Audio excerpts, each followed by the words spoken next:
Il existe des liquides qui peuvent coûter plusieurs centaines de milliers d'euros le litre, voire des millions à cause de leur propriété ou de leur rareté. Voici 10 liquides dont vous ne soupçonnez pas le prix. En 10e position, le mercure. C'est le seul métal liquide à température ambiante. Autre particularité, il est très lourd. 1 litre de mercure pèse 14 kg. Et on s'en sert par exemple pour purifier l'or. Rare à l'état naturel, il s'échange à 830 € le litre. À la 9e place, le parfum Chanel numéro 5. C'est un grand classique de la parfumerie créé en 1921. Le litre coûte la bagatelle de 1500 €.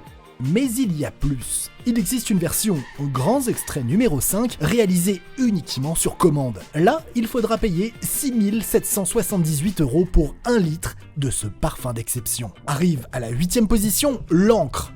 C'est un autre style d'or noir, l'encre de nos imprimantes. Prenez cette cartouche, elle contient 3 ml d'encre et coûte 19 €. Ça nous fait le litre à 6 333 €.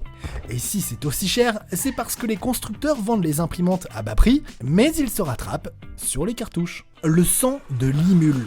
Le sang bleu de cet animal préhistorique possède des propriétés uniques et donc inestimables pour l'industrie pharmaceutique. En présence de toxines, il coagule. Donc, on s'en sert pour tester la présence de bactéries dans tout ce qui sera injecté dans votre sang, comme les vaccins par exemple. Sur internet, on trouve souvent le prix de 13 000 € le litre, mais d'autres sources tablent plutôt sur 3 500 €. À la 6e place, l'insuline.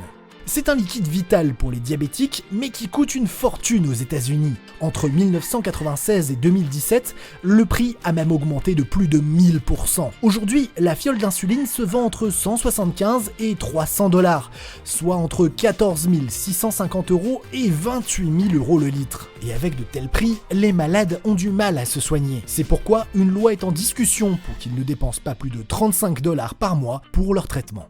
En 5e position, le LSD. De son petit nom, acide lysergique diéthylamide, le LSD est issu de l'ergot de seigle, un plant parasite des céréales. C'est une drogue illégale très puissante et donc consommée en toute petite dose. Pour une goutte, comptez dans les 10 €, mais pour un litre, il faut compter entre 27 000 et 48 000 €. Le venin de cobra.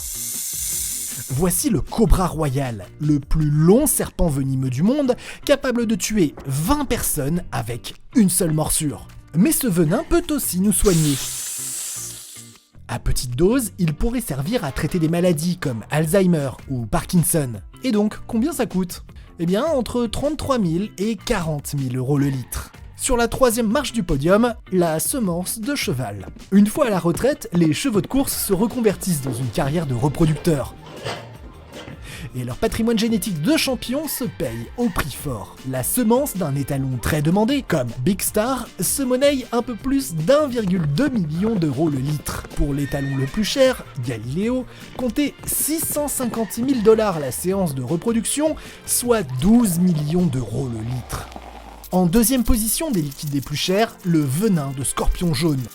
Celui-ci bat tous les records, avec un prix de 9,5 millions € le litre. Cette précieuse substance est utilisée dans la recherche médicale pour déceler les tumeurs ou traiter les inflammations. Son prix faramineux s'explique par la difficulté à extraire le venin des scorpions. En effet, leur venin est prélevé de manière artisanale avec de petits chocs électriques sur leur dard.